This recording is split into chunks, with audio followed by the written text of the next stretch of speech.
الله أكبر الله أكبر لا إله إلا الله.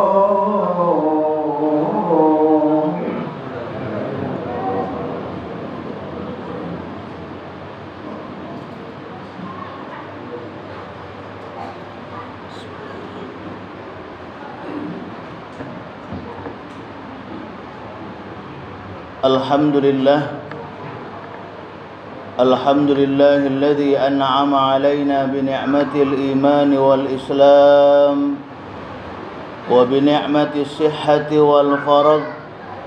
أشهد أن لا إله إلا الله وحده لا شريك له وأشهد أن محمدا عبده ورسوله. اللهم صل على محمد وعلى آل محمد. أما بعد، أيها الحاضرون، اتقوا الله حق تقاته ولا تموتن إلا وأنتم مسلمون.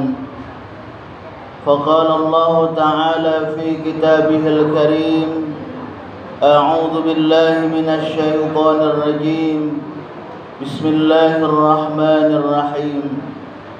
ولقد ذرأنا لجهنم كثيرا من الجن والإنس لهم قلوب لا يفقهون بها ولهم أعين لا يبصرون بها ولهم آذان لا يسمعون بها أولئك كالأنعام بل هم أضل أولئك هم الغافلون. Sadaqallahul azim. Ma'asyiral hadirin, jamaah Jumat yang insyaallah kita semua sama-sama dirahmati Allah Subhanahu wa taala. Mari selalu kita bersyukur kepada Allah Subhanahu wa taala atas nikmat yang telah diberikan kepada kita, di mana dengan nikmat tersebut alhamdulillah saat ini kita bisa bersama-sama bertaqarrub ilallah, mendekatkan diri kita kepada Allah Subhanahu wa taala sebagai wujud syukur kita kepada Allah atas apa-apa yang telah diberikan kepada kita. Salawat dan salam selalu juga kita haturkan untuk junjungan kita Nabi besar Muhammad sallallahu alaihi wasallam beserta keluarga, sahabat dan para pengikut-pengikut beliau. Dan juga kita bersama-sama berdoa semoga kita dan keluarga-keluarga kita termasuk ke dalam golongan orang-orang yang selalu taat kepada Allah dan taat mengikuti apa yang diperintahkan oleh baginda Rasulullah sallallahu alaihi wasallam. Amin ya rabbal alamin. Ma'asyiral hadirin, jamaah Jumat rahimakumullah. Setiap kita tentunya selalu berharap dan berdoa kepada Allah Subhanahu wa taala agar kita dan keluarga-keluarga kita selalu diberikan oleh Allah Subhanahu wa taala keistiqomahan dalam ibadah, keistiqomahan dalam kita melakukan amal soleh kepada sesama manusia.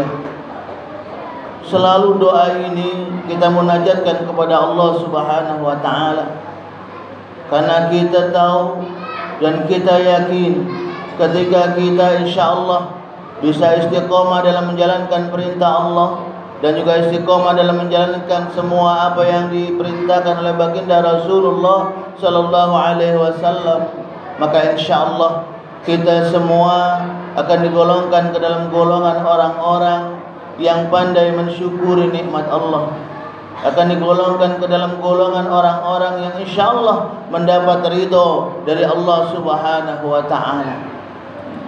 Inilah harapan kita selalu tentunya. Maka oleh karena itu, ketika harapan ini ada dalam diri kita, maka harapan yang kita munajatkan kepada Allah ini harus kita buktikan dengan perbuatan kita.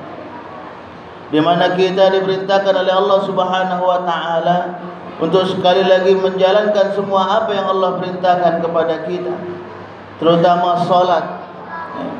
Karena salat ini merupakan wasilah atau cara kita bersyukur kepada Allah Subhanahu wa taala dengan perbuatan kita. Kalau kita hanya bersyukur lewat lisan kita saja, alhamdulillah saat ini kita diberikan kesehatan oleh Allah. Alhamdulillah saat ini kita diberikan rezeki oleh Allah Subhanahu wa taala. Tetapi dengan amal kita, dengan perbuatan kita, kita tidak melaksanakannya, maka khawatir kita, takut kita belum tergolong ke dalam golongan orang-orang yang pandai mensyukuri nikmat Allah. Maka oleh karena itu, ma'asyiral hadirin jamaah Jumat rahimakumullah, kita bersama-sama, sesibuk apapun kita, sepadat apapun kegiatan kita di dunia ini, jangan sampai kita tidak melaksanakan perintah Allah, terutama sholat. Terkadang kita maaf karena kesibukan dunia, akhirnya kita tinggalkan perintah Allah.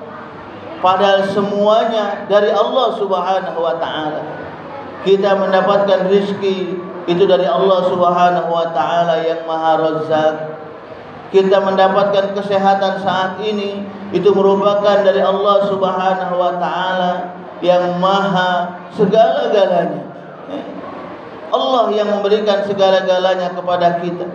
Maka sudah sepatutnya, sudah selayaknya kita pun harus dekat kepada Allah Subhanahu wa taala dengan menjalankan perintah Allah Subhanahu wa taala. Apalagi kita sudah meyakini bahwasanya Allah Tuhan kita. Kita sudah meyakini benar bahwasanya Islam ini merupakan agama kita yang insyaallah akan membawa keselamatan kepada kita. Maka kita jangan lagi ragu-ragu, jangan lagi malas untuk menjalankan terutama solat ini tadi. Apalagi Allah Subhanahu wa taala juga mengatakan, innas solata kanat 'alal mu'minin kitaban mawquta. Sesungguhnya solat itu wajib hukumnya bagi kita yang mengaku kita ini seorang muslim. Jadi kalau kita mengaku diri kita muslim, maka tugas yang kedua setelah kita bersyahadah ialah bagaimana kita menjaga salat. Sebagaimana dikatakan dalam rukun Islam, yang pertama antasyhada an la ilaha illallah wa anna muhammadar rasulullah. Yang kedua wa iqamis shalah. Baru dilanjutkan dengan yang lain, wa ita'iz zakah wa shaumi ramadan wa hajjil baiti man istata'a ilaihi sabila.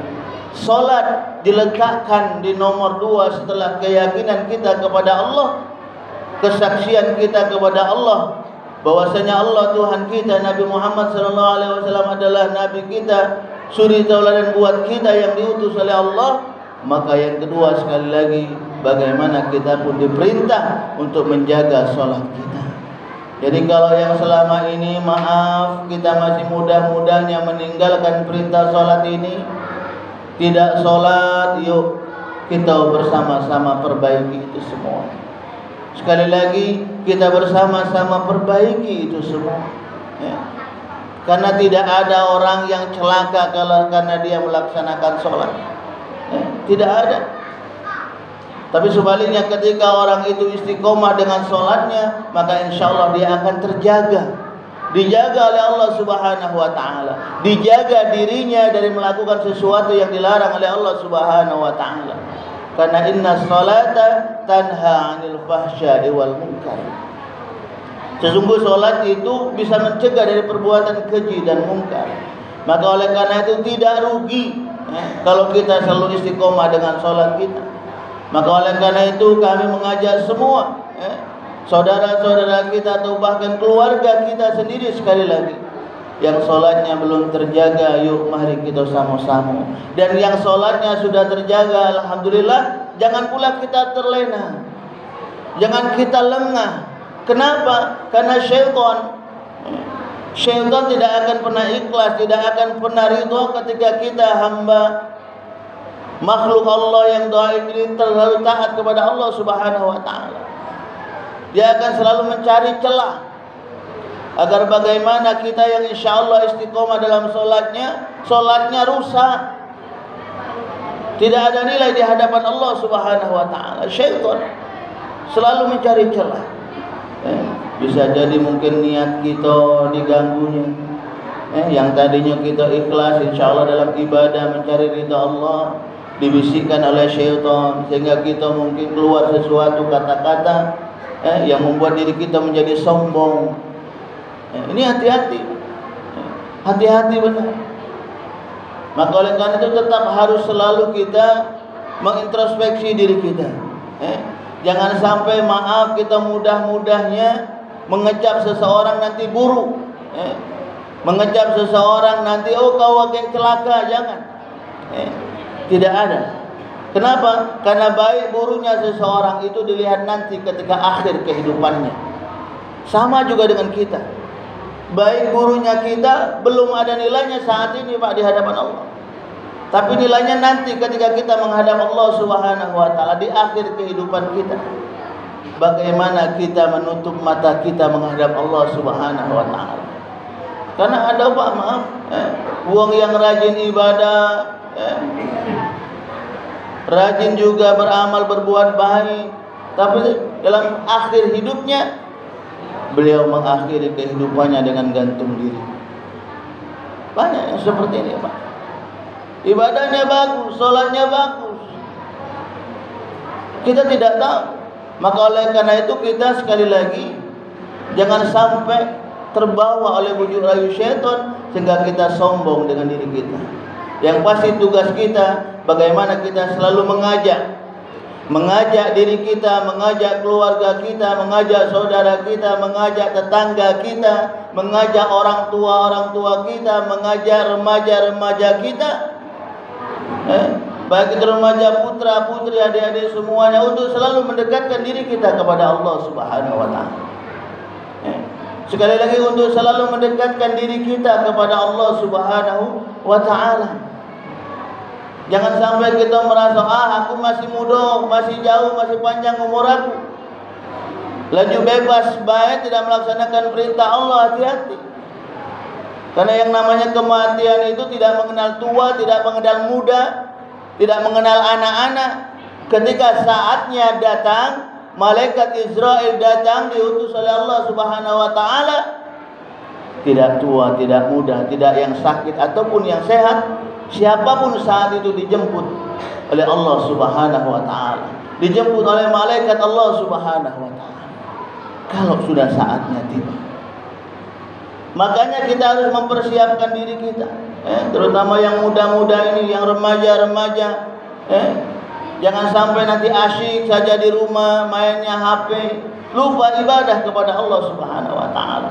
Sholatnya tidak terjaga, asyik mungkin main di rumah bebas, tak dilihat ada masjid di dekat kita, ada musola dekat kita yang harus sama-sama kita ramaikan.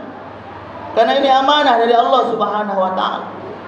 Ini amanah rumah Allah. Dan ketika kita yakin selalu memakmurkan rumah Allah, maka insya Allah Allah pun akan memberikan kebaikan kepada kita. Karena dalam hadis baginda Rasulullah SAW juga mengatakan ada 7 golongan, 7 orang yang apabila yang akan mendapatkan perlindungan dari Allah Subhanahu wa taala saat kita nanti kembali kepada Allah Subhanahu wa taala. Siapa? Imamun adil. Pertama, pemimpin yang adil. Wa syabun nasya'u fi ibadatillah. Seorang pemuda yang rajin ibadahnya. Pemuda yang rajin ibadahnya, bukan disebut orang tua yang rajin ibadahnya, tapi pemuda yang rajin ibadahnya. Kalau maaf, orang tua yang rajin ibadah lah wajar Pak, lah biasa. Kenapa? Karena sudah insya Allah anak dekat, tidak? Insya Allah. Cuma tidak tahu juga tadi kami katakan di awal, kan belum tentu yang tua mati duluan, bisa jadi yang muda mati duluan, yang tua belakangan, ada.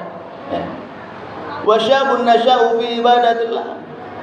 Dan yang selanjutnya juga yang akan mendapatkan perlindungan dari Allah, wa rajulun qalbuhu mu'allakun fil masajid. Pemuda-pemuda yang hatinya selalu terpaut kepada masjid, cinta kepada masjid, Bukan cuma pemuda, ini hadis kiasan tadi. Dia mungkin pemuda lagi yang tua maaf tidak galak ke masjid lagi. Dalam hadis itu yang muda yang tua tidak. Sama. Yang pasti kita ketika hati kita sudah terpaut kepada masjid, cinta kepada masjid, solat kita sudah kita berusaha istiqomah selalu di masjid, insyaallah kita akan menjadi golongan orang-orang yang akan dilindungi oleh Allah Subhanahu wa taala tatkala kita menghadap Allah Subhanahu wa taala, insyaallah. Inilah harapan kita selalu, Pak. Ini munajat kita agar bagaimana nanti ketika akhir kehidupan kita semua diberikan kebaikan oleh Allah Subhanahu wa taala. Karena kita tahu, Pak, dunia ini hanya tempat singgah sebentar saja. Kalau kita tidak bisa mempergunakannya dengan baik, maka celaka kita nanti. Tapi kalau kita mempergunakannya dengan baik, insyaallah kita akan memperoleh kebahagiaan yang hakiki nanti tatkala kita menghadap Allah Subhanahu wa taala. Maka oleh karena itu, mari kita bersama-sama berusaha dengan sekuat tenaga kita untuk bisa istiqomah dalam kita menjalankan perintah Allah Subhanahu wa taala, dalam kita mensyukuri semua apa yang Allah berikan kepada Allah Subhanahu wa taala. Sekali lagi, syukur ialah bagaimana kita mempergunakan nikmat Allah dengan sebaik-baiknya untuk di jalan Allah dan juga untuk memberikan kebaikan kepada orang lain. Sekali lagi, syukur bagaimana kita mempergunakan nikmat yang telah Allah berikan kepada kita untuk mendekatkan diri kita kepada Allah dan juga untuk kita bisa memberikan manfaat kebaikan kepada orang lain. Inilah yang dimaksud syukur. Jadi bukan cuma syukur cukup alhamdulillah, bukan. Tapi bagaimana syukurnya pun harus diaplikasikan dan dengan perbuatan bisa menjadi kebaikan buat lingkungan sekitar kita. InsyaAllah kalau dengan demikian kita semua akan dilindungi oleh Allah Subhanahu wa ta'ala. Kalau sebaliknya kita lalai, na'udzubillah. Bagaimana Allah katakan dalam surat yang kami bacakan di awal. وَلَقَدْ ذَرَأْنَا لِجَهَنَّمَ كَثِيرًا مِنَ الْجِنِّ وَالْإِنسِ لَهُمْ قُلُوبٌ لَا يَفْقَهُونَ بِهَا وَلَهُمْ أَعْيُنٌ لَا يُبْصِرُونَ بِهَا وَلَهُمْ آذَانٌ لَا يَسْمَعُونَ بِهَا أُولَئِكَ كَالْأَنْعَامِ بَلْ هُمْ أَضَلُّ أُولَئِكَ هُمُ الْغَافِلُونَ. Sungguh aku jadikan neraka jahanam, kata Allah, isinya minal jinnati wan nas, dari golongan jin dan manusia. Jin dan manusia yang akan menjadi penghuni neraka Allah Subhanahu wa ta'ala. Bukan kayu bakar seperti di dunia, bukan. Yang akan dijadikan bara api itu dari jin dan manusia yang akan dijadikan kayu bakar nanti di neraka Allah Subhanahu wa ta'ala. Tentunya kita tidak menginginkan ini, na'udzubillah. Tidak menginginkan ini. Maka Allah Subhanahu wa ta'ala memberikan jalan kepada kita agar kita nanti selamat, tidak dimasukkan ke dalam neraka Allah. Apa yang harus kita perbuat? Lahum qulubun la yafqahuna biha. Bagaimana kita mempergunakan hati ini yang telah diberikan oleh Allah untuk kita mendekatkan diri kita kepada Allah Subhanahu wa ta'ala. Kita jadikan hati kita timbangan untuk hal-hal yang baik, untuk melakukan hal-hal yang baik yang diperintahkan oleh Allah, bukan malah sebaliknya. Jadikan hati ini bisa menjadi timbangan yang baik buat kita. Bagaimana caranya agar hati kita selalu bisa mengarahkan kepada kebaikan buat diri kita? Maka isi hati kita dengan selalu banyak zikrullah, banyak mengingat Allah Subhanahu wa ta'ala. Isi hati, jangan selalu diisi dengan selalu nonton TV, main bola, main game, itu saja, tapi kurang zikrullah. Tapi kalau hati ini selalu diisi dengan zikrullah, maka insyaallah hati kita akan mengarahkan kita kepada kebaikan dan kebaikan. Lahum qulubun la yafqahuna biha wa lahum a'yunun la yubsiruna biha.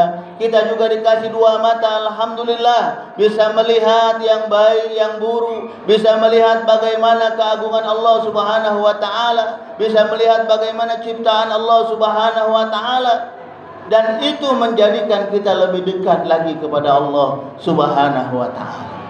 A'yunul la yubsiruna biha wa lahum adhanul la yasma'una biha. Kita juga diberikan oleh Allah Subhanahu wa ta'ala dua telinga, bisa mendengar, nasihat-nasihat. Kalau telinganya dipergunakan untuk mendengar nasihat yang baik, insya Allah kita sekali lagi akan terjaga.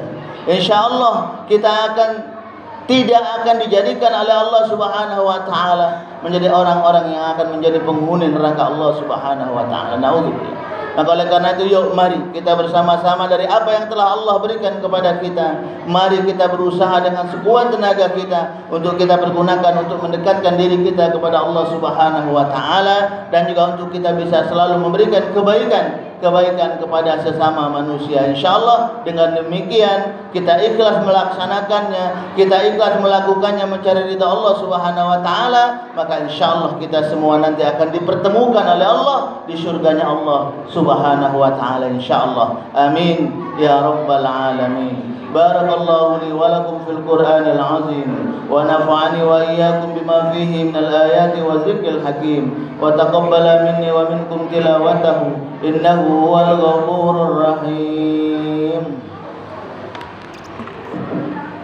Allahumma salli wa sallim ala sayyidina Muhammad wa ala ali sayyidina Muhammad.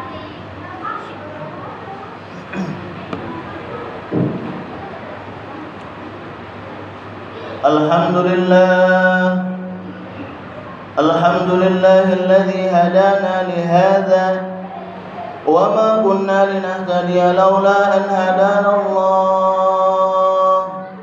Ashhadu an la ilaha illallah wahdahu la syarika lah wa ashhadu anna Muhammadan abduhu wa rasuluh. Allahumma salli ala Muhammad wa ala alihi wa ashabihi ajma'in. Amma ba'd, fa ya ibadallah,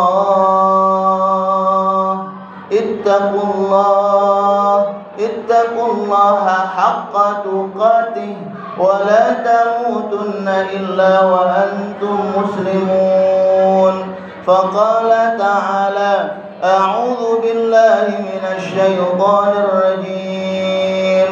يا أيها الذين آمنوا اتقوا الله ولتنظر نفس ما قدمت لغد واتقوا الله إن الله خبير بما تعملون. فقال تعالى: إن الله وملائكته يصلون على النبي يا أيها الذين آمنوا صلوا عليه وسلموا تسليما. اللهم صل على سيدنا محمد وعلى آل سيدنا محمد كما صليت على سيدنا إبراهيم وعلى آل سيدنا إبراهيم وبارك على سيدنا محمد وعلى آل سيدنا محمد كما باركت على سيدنا إبراهيم وعلى آل سيدنا إبراهيم في العالمين إنك حميد مجيد.